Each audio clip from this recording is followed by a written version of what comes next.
Hello everybody, I, Bhumika Vasyani, welcome you all to Learn English with Saraswati Group of Education.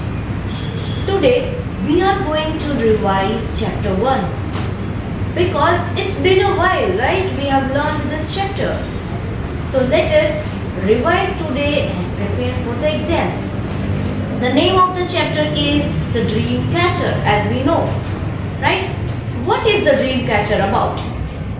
The dream catcher is a giant. And what is its name? The name of the giant is BFG, that is Big Friendly Giant. Now, have you ever seen the giant who is big and friendly? Normally, we all have heard that giants are very angry and they keep on destroying things, hitting people, right? But here, the giant is a friendly giant. And what is this giant doing? This big friendly giant catches dreams. Can somebody catch dream? Yes, in this story, the big friendly giant can catch dreams. Okay? And here, the first dream which the big friendly giant has got, that is a golden dream, a very happy dream. Golden dream means a happy dream, which if the big friendly giant allows that dream to enter the toddler's mind, then it will make their nights happy. So the first dream which was caught by the big friendly giant was a happy dream. And even he was very excited catching that dream that, oh, this is a golden fizz wizard. That means this is a golden dream which I have caught today. And it is going to make the nights very happy of the toddlers. Okay. And there is one girl named Sophie. Okay. Who is helping big friendly giant. And we can say that girl is the friend of the big friendly giant. Okay. So both of them are catching dreams. And first dream which was caught, as I said, was a golden dream which can make the nights of toddlers very happy. And the second dream which they had caught, it was a troggle humper. What is a troggle humper? Yes, we know. Troggle humper means a nightmare. Nightmare, a bad dream. And according to the big friendly giant, this was a grob switcher. That means it was a very bad dream which could scare the toddlers very much. It could curdle the blood. Okay. The blood which is running in our body is in the liquid form. Right? So if the child is going to have this dream, this bad dream, then the blood is going to be curdled. That means the blood is going to jam. Now, the big friendly giant was really worried about this thing. He caught the troggle humper and he caught it and he put it into the jar and capped the jar so that that bad dream cannot escape. Okay. And then what happens? The troggle humper, the nightmare which is captured, that dream, that bad dream is trying to escape from the jar. It wants to get out of the jar. It is rustling over, thrashing against the jar, walls of the jar. And Sophie is closely observing this bad dream. And she is informing the BFG that, look at it, how naughty this, how bad this dream is. It is just changing shapes forever. Again and again it is changing shapes in the jar and it is trying to get out. It is becoming very violent. And the BFG says that yes, when the bad dreams are caught, at that time, those bad dreams, they act like wild animals. When they are caught, they just want to release themselves from the imprisonment. So they try to get out of the imprisonment. They keep on swirling around the jar.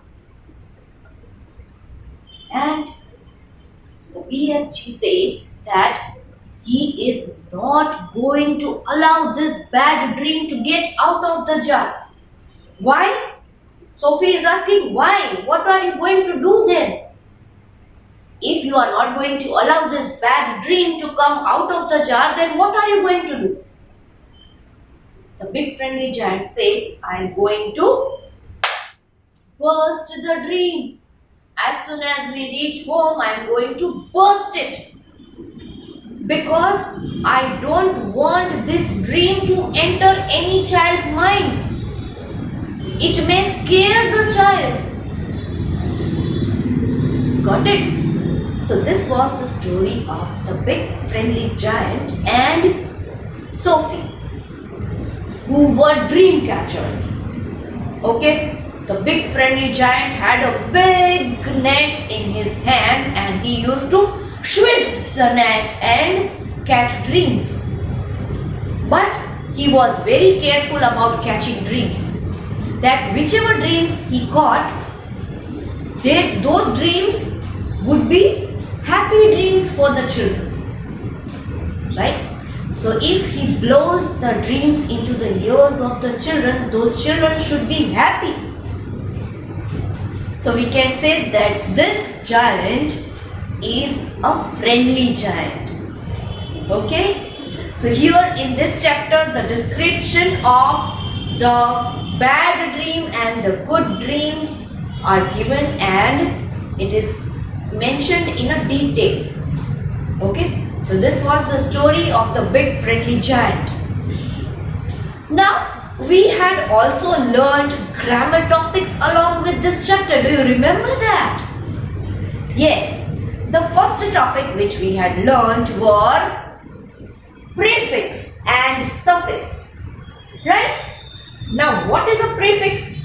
Prefix is letter or group of letters added in the beginning of a word.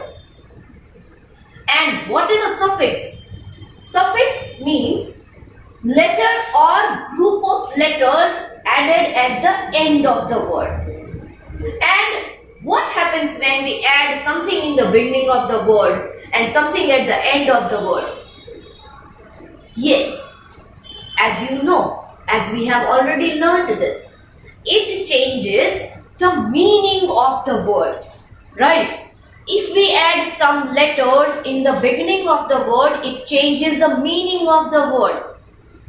So the words which are added, prefix or suffix, those words are known as root words, right?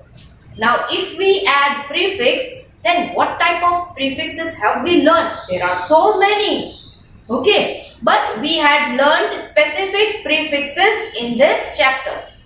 So the prefixes which we had learned already in this chapter are dis, D-I-S, dis. Okay, dis means the opposite of. And one example if I want to give of dis, then it is disagree. Can you think of any other one? If yes, please note it down in your rough book. Okay? And it should be instant. Don't take too much time. Okay? Next one was N. E-N-N. N is a prefix as we know. We add in the beginning of a word to change its meaning. Okay? N means cause to. N means enable. One of the example. Enable. Come on, note it down the other one. Next one. In. I am in. Now, if we add in the beginning of the word, it changes the meaning and it flips the meaning of the word to not. Not. Suppose if I say inability, that means the ability is the root word. Okay? But if I add in front of it, then it becomes not. Inability means not having the ability to do something. That is inability. Okay? The next one is im. I am im. Okay? Please pronounce it with me. Im. The meaning is the same as of in. Okay? The meaning is not. Im, not. Okay? One of the example, impossible. So that also changes the word's meaning. Okay? If I say something is possible, then I say that yes, something I can do. But if I add prefix in the beginning of the word, then it becomes no, not possible. Possible is the root word. If I add in, then it becomes impossible.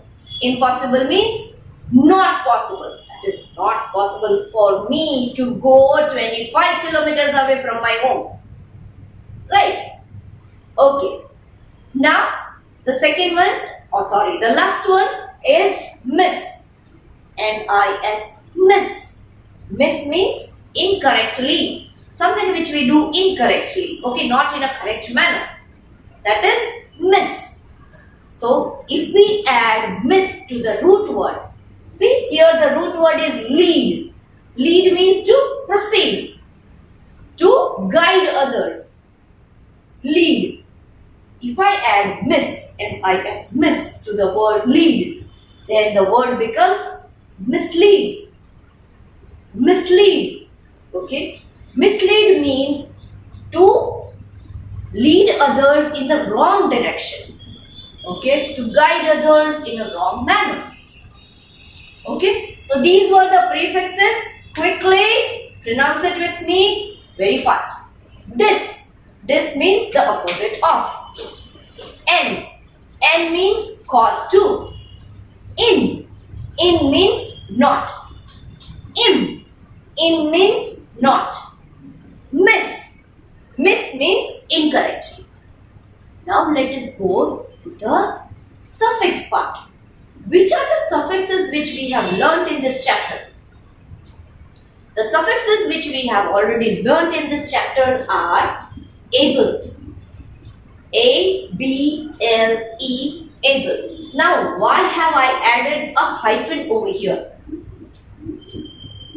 Because this is a suffix which we are going to add at the end of the word. Okay? So, the root word will be placed here in front of the suffix. So, I have added a hyphen. Understood? So, the first suffix, able. A-B-L-E, able. What is the meaning of able? That can be. Able means that can be. Okay? Something which is possible to do. Something which can happen. So, able. Something which we are able to do. Believable is the example. Believable. So, here if I have added A-B-L-E, able at the end of the word, which is the root word which you can find from here. That is believe. Believe. Okay? Believe able. Believable. Something which we can believe. Okay? Able. Next one is able. Able means having characteristics of. Having characteristics of. Responsible is the example. Responsible. That means somebody who is having the characteristics of taking the responsibility. Somebody who can take the responsibility and pay it. Okay. Next one. Less. L-E-S-S. Less. Less means without. without. Okay. Now if I want to give one example of it, then I can take the example of careless. Careless means without care. Less is added at the end of the word, so it is without care. Somebody who doesn't care for anything. So that person is known as careless. Okay. Next one is ness. Ness. Ness means state of. If I want to take one example, then it will be shyness. Somebody who is in the state of being shy. Somebody who is shy. Shyness. Last one, which we have learned in this chapter, is full. F-U-L, full. The meaning of the suffix is full of. Okay, full of. If I want to take one example, then I can say helpful. Okay, that doesn't mean full of help. Okay, that means somebody who is ready to help all the time. Helpful. Okay, and let us see which other grammar topic we have learned in this chapter. Do you remember the name? Another topic is types of nouns, right? We had learned types of nouns in this chapter. The first type was common noun.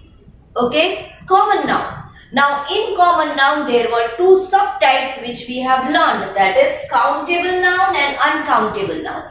Common noun, we all know that the names which are used in general. Okay, girl, boy. I can be talking about any girl. I can be talking about any boy, the one who is around. Okay, so those are common names, general names given to the same kind of things, right? Or people, or places, or animals. So common nouns, in that we had learned two subtypes, that is countable and uncountable nouns. Countable, that means something which we can count in numbers. Okay. For example, glass, book. We can count 1 glass, 2 glass, 3 glass, 4 glass. We can count 5 books, 6 books, 7 books, 8 books, right? So those are countable nouns. Okay, which we can count in numbers. Now the other subtype is uncountable nouns. Uncountable nouns means something which we cannot count in numbers. Okay, that can be measured in quantity but cannot be counted in numbers. Okay, for example, juice or milk. I cannot count 1 juice or 2 milk. No. It can be measured, but in quantity. I can say 1 glass of juice. I can say 1 bowl of milk. Okay. But I cannot say 1 juice or 2 juice. I cannot separate the juice in numbers. 1 juice, 2 juice, 3 juice. No. Okay. So those are uncountable nouns. Right. The other type was proper nouns. Right. As common nouns, we had also learned proper nouns. What were proper nouns? Proper nouns means specific names. Okay? Specific names of people, places, animals, right? For example, Rita is a specific name of a girl. Okay? Rita is a specific name of a girl. January is the specific name of a month. Rajkot is the specific name of a city. So those are specific names. Something which is unique. Okay, there is no other name like January. There is no other month like January. January is only one. There is no other city like Rajkot. Rajkot is only one. So those are known as proper names. Okay, there can be other name Rita. Any other girl can be having name Rita, but again their surname would be different, and as a person, that person would be different. So that is proper noun. Okay. The third type is material noun. Material noun. Material nouns means substance or material from which things are made. Okay. Some substance or materials from which things are made. That is wood, iron, wool. Now if we are having wood, we can make a table out of it, we can make chair out of it. So wood becomes the substance, the material. So that is known as material noun, right? The other one is collective nouns. Okay, collective nouns. Now collective nouns are used for the group of the same kind. Okay, suppose if I have to take example of a book. Okay, if it is one, then I can say a book. But if there are more than one, if I say books, okay. But when they are arranged, okay, when they are arranged, I can say a pile of books. So if we add this term, a group of, if I want to say something, one word for a group of books, then what can I say? If the books are arranged one on the other, then I can say a pile of books. Okay? A pile of books. And if I have a collection of different books at my house, okay, a collection of variety of books, then I can say a library of books. Got it? A library of books. Now, according to the example, as we have taken a pile of books, it can be for insects also, a swarm of flies. So, swarm and pile are collective nouns. Understood? The other type was abstract noun. As you know, as you remember, that abstract nouns cannot be touched. Okay, our five senses do not work there for that noun. Do you remember something like that? Yes? Okay. Now, abstract nouns are the nouns which cannot be touched or smelled or heard or tasted. Okay. The examples of abstract noun are joy means happiness. Right? We cannot touch happiness. If I say go and catch happiness, will you be able to catch? Sorrow. That means unhappiness. I cannot taste unhappiness or I cannot taste the sorrow. If I say come on, have a spoon of sorrow, will you be able to have? No. So that is abstract noun. Knowledge. We cannot touch. Right? Life. So all these nouns are abstract nouns. Understood? So this was the revision of chapter 1. Types of nouns, suffix, prefix, we have already learned. All these three things we have revised. We have revised and gone through the story also again. So I wish you best of luck for your exam. Please prepare well. Okay? And along with this video lecture, you are going to get a worksheet. Okay, that is a revision worksheet. So please write the worksheet properly. Go through each and every question first. Read it carefully and then write the answers. As you know, both the things you can do. Either you can take the printout of the worksheet and write the answers in the worksheet itself, or you can copy that worksheet. Please do not copy questions, okay? Write direct answers in your rough book. In your rough book, okay? You can write direct answers if you wish, if you do not wish to take the printout. Please do not do both. Okay, some people keep on doing both the things. They take the printout also and they copy in the book also. No need of that. Do only one thing. Either take the printout or write it in your rough book. Write the answers. Got it? Okay. Now, if there is any doubt in your mind for chapter 1, we can clarify that doubt. We can sort out that doubt. But before that, you should watch this video lecture again. Might be you will get the answer of your question from this chapter and from this lecture itself. Right? So please watch it again. Understood? Yes? Okay. See you in the next lecture. Bye-bye.